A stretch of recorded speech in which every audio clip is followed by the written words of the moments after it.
உதயகிரிங்கிற நகரத்தில் உத்தமகுப்தன்கிற பணக்காரன் தன்னுடைய மனைவியான உமையாளோடு வாழ்ந்து வந்தான். தெய்வ பக்தி நிறைந்த அந்த தம்பதிகளுக்கு கல்யாணமாகி 5-6 வருஷத்துக்கு அப்புறமா தான் ஒரு பெண் குழந்தை பிறந்துச்சு. அந்த குழந்தைக்கு விசாலாட்சின்னு பெயர் வச்சு அந்த தம்பதிகள் அருமை பெருமையாக வளர்த்து வந்தாங்க. ஆனால் அந்த பெண் 5வது வயதிலேயே உடல் உபாதைகளுக்கு ஆளானா. உண்ட உணவு ஜீரணமாகலை, எதையும் உண்ணுறதுக்கு மனசு விரும்பலை. மாலை நேரங்களில் அவளுக்கு தலைவலி வேற ஏற்பட்டு வந்துச்சு. இதை குணப்படுத்த எவ்வளவோ வைத்தியர்கள் வந்து பார்த்து மருந்துகள் கொடுத்தப்பவும் எந்த விதமான பலனும் கிடைக்கல. வைத்தியர்களால் செய்ய முடியாததை முனிவர்களாலோ இல்லை யோகிகளாலோ செய்ய முடியும் அப்படின்னு நினச்சி உத்தமகுப்தன் காட்டுக்குள்ளே போய் அபயானந்தருங்கிற முனிவரை பார்த்தா.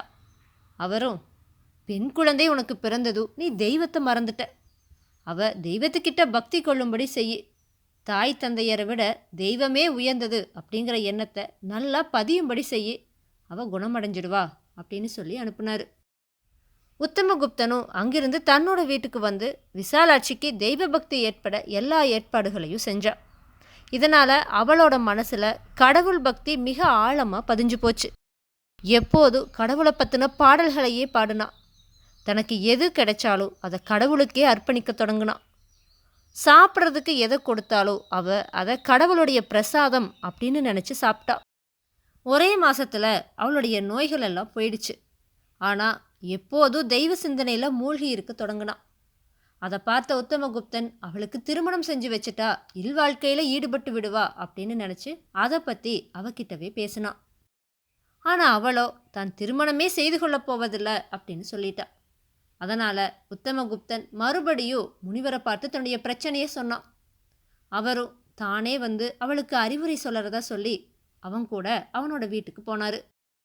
அபயானந்தரும் விசாலாட்சி கிட்ட, பெண்ணே, பெண்ணாய் பிறந்தவள் திருமணம் செய்து கொண்டு கணவனோடு வாழ்ந்து குழந்தைகளை பெற்று அவர்களை நல்லவர்களாக்கி காட்ட வேண்டும். இதுதான் மானிட தர்மம். கடவுள் தம் படைப்பில் ஆணையும் படைக்கிறார், பெண்ணையும் படைக்கிறார்.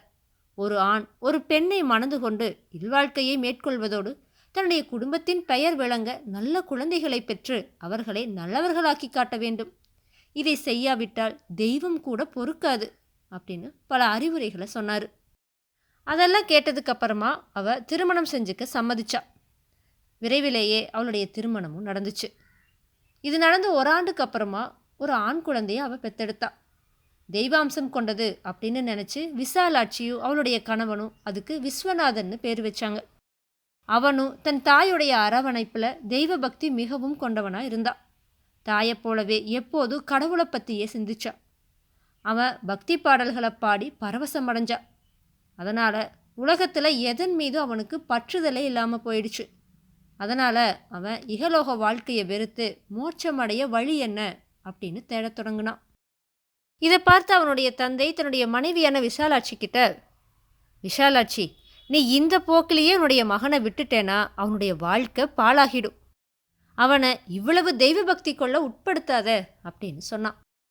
அதை ஏற்றுக்கிட்ட விசாலாட்சியோ தன்னுடைய மகன்கிட்ட, மகனே, ஒரே அடியாக தெய்வ பக்தியில் மூழ்கி கிடக்காம உலக விவகாரங்களிலும் பங்கேற்றுக்கோ அப்படின்னு சொன்னான்.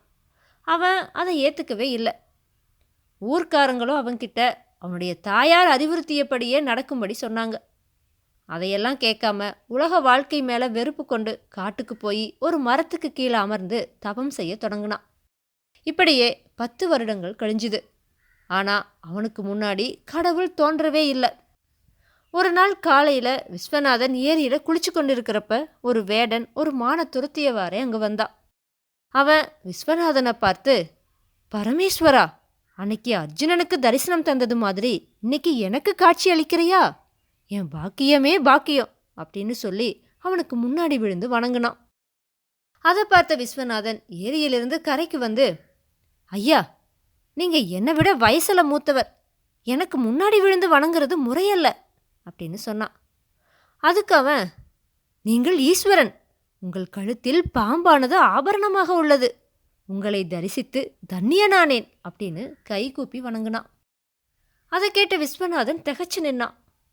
வேடனப்ப, ஈஸ்வரா, எனக்கு காட்சி அளித்த பின் மறைந்து விட்டாயா அப்படின்னு சொல்லிட்டே அங்கிருந்து போயிட்டா. விஸ்வநாதனோ, நானா கடவுள்? வேடனுக்கு காட்சி தந்த அவர் எனக்கு தென்படவில்லையே. அவரை கண்டு எனக்கு மோட்சத்தை அளிக்க வேண்டும் என்று வரம் கோரத்தானே இந்த 10 ஆண்டுகளாக தவம் செய்தேன். ஆனால் அவர் என் முன் தோன்றாமல் ஒரு சாதாரண வேடனுக்கு காட்சியளித்தாரே அப்படின்னு நினைச்சு ஆழ்ந்து யோசித்தான். அதை பற்றி முனிவர்கள் கிட்ட கேட்கலான்னு தீர்மானிச்சு அவன் அவங்க வசிக்கிற இடத்துக்கு போனான். வழியிலேயே அவன் அபயானந்தரை பார்த்துட்டான். அவர் கிழவராகிட்டதுனால சட்டுன்னு விஸ்வநாதனை அடையாளம் கண்டுக்க முடியலை. விஸ்வநாதன் ஏரிக்கரையில் நடந்ததையெல்லாம் அவர்கிட்ட சொன்னான். அவரும், பிள்ளையே, ஆண்டுக்கு ஒரு முறை கடவுள் எனக்கு காட்சியளித்து வருகிறார். கடந்த ஆண்டில் என்னால் கடவுளை காண முடியவில்லை. உதயகிரியிலுள்ள பரம பக்தியான விஷாலாட்சியின் மகனான விஸ்வநாதனை கண்டால் உன் பிரச்சனை தீரும் என ஒரு தேவதை என் கனவில் தோன்றி கூறியது. வயோதிகனாகிவிட்டபடியால் அந்த ஊருக்கு போய் அவனை காண முடியவில்லை. நீ அவனை எப்படியாவது சந்தித்து விட்டால் உன் பிரச்சனையும் தீர்ந்துவிடும் அப்படின்னு சொன்னார். அதை கேட்டு அவன் அபயானந்தர் கூட தன்னை கடவுளா கண்டு வந்தார் அப்படிங்கிறத கேட்டு ஆச்சரியமடைஞ்சா.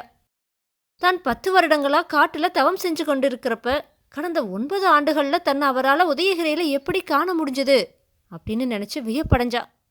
தன்னுடைய சந்தேகத்தை அவன் அவர்கிட்ட தெரிவிச்சான். அவனும் அவரை உத்து பார்த்துட்டு, நீ விஸ்வநாதன் தான். நீ 10 ஆண்டுகளாகவா காட்டிலிருந்து தவம் செய்து கொண்டிருந்தாய்? அப்படியானால் அங்கே உன்னுருவில் இருந்தவர் சாட்சாத் அந்த பரமேஸ்வரனே. தன் பரமபக்தையான உன் தாயாரின் மனம் நோகக்கூடாதே என்றுதான் பரமேஸ்வரன் உன்னுருவில் உன் வீட்டில் இருந்திருக்கிறார். இதை என்னால் அப்போது புரிந்து கொள்ள முடியவில்லை. ஒரு வேடன் வந்து உன்னை உன் வீட்டிற்கு போக வழி செய்திருக்கிறான். அந்த வேடன் பரமேஸ்வரனே. நீ அவனை கடவுள் என கண்டுகொள்ளாமல் போனாலும் தரிசித்து விட்டாய். இனி நீ வீட்டிற்கு போய் உன் தாய்க்கு பணிவிடை புரி அப்படின்னு சொன்னார். விஸ்வநாதனும் அவருடைய அறிவுரையை ஏற்று தன்னோட வீட்டுக்கு போனான். வேதாளம் இந்த கதையை விக்ரமாதித்தன் கிட்ட சொல்லி, மன்னனே, விஸ்வநாதன் கடுமையாக தவம் செய்து கடவுளை தரிசித்து மோட்சமடைய முயன்றானே. ஆனால் அபயானந்தர் கூறிய அறிவுரையை கேட்டு அவன் தன்னுடைய வீட்டிற்கு திரும்பி விட்டானே, இது ஏன்? என்னுடைய இந்த கேள்விக்கு சரியான பதில் தெரிந்திருந்தும் நீ கூறாவிட்டால் உன்னுடைய தலை சுக்கு நூறாக வெடித்துவிடும்னு சொல்லிச்சு. இதை கேட்ட விக்ரமாதித்தன் வேதாளத்துக்கிட்ட, வேதாளமே, கடவுள் பக்தனுக்கு எந்த உருவிலும் வந்து காட்சியளிப்பவர். தம் பக்தைக்கு அவளது மகனாக இருந்து காட்சியளித்தார். விஸ்வநாதனுக்கு வேடனுருவில் காட்சியளித்தார். அபயானந்தரோ விஸ்வநாதனின் உருவில் கடவுளை கண்டார். அவருடைய அறிவுரையில் கடவுளை அவன் தாயின் உருவில் காண முடியும் என கூறப்பட்டதால் அவன் தவம் செய்வதை விட்டுவிட்டு வீடு திரும்பி தன் தாய்க்கு பணிபுரிந்து அவளை கடவுளாக கண்டான் என்று கூறினான். விக்ரமாதித்தனோட இந்த சரியான பதிலால அவனுடைய மௌனம் கலைஞ்சது. அவன் சுமந்து வந்த வேதாளம் உயர கிளம்பி போய் மறுபடியும் முருங்கை மரத்தில் ஏறிடுச்சு. தன்னோட முயற்சியில சற்றும் மனம் தளராத விக்ரமாதித்தன் மறுபடியும் முருங்கை மரத்தில் ஏறி அதில் தொங்கிட்டு இருந்த வேதாளத்தை பிடிச்சு கீழே இறக்கி மீண்டும் நடக்க துவங்கினான்.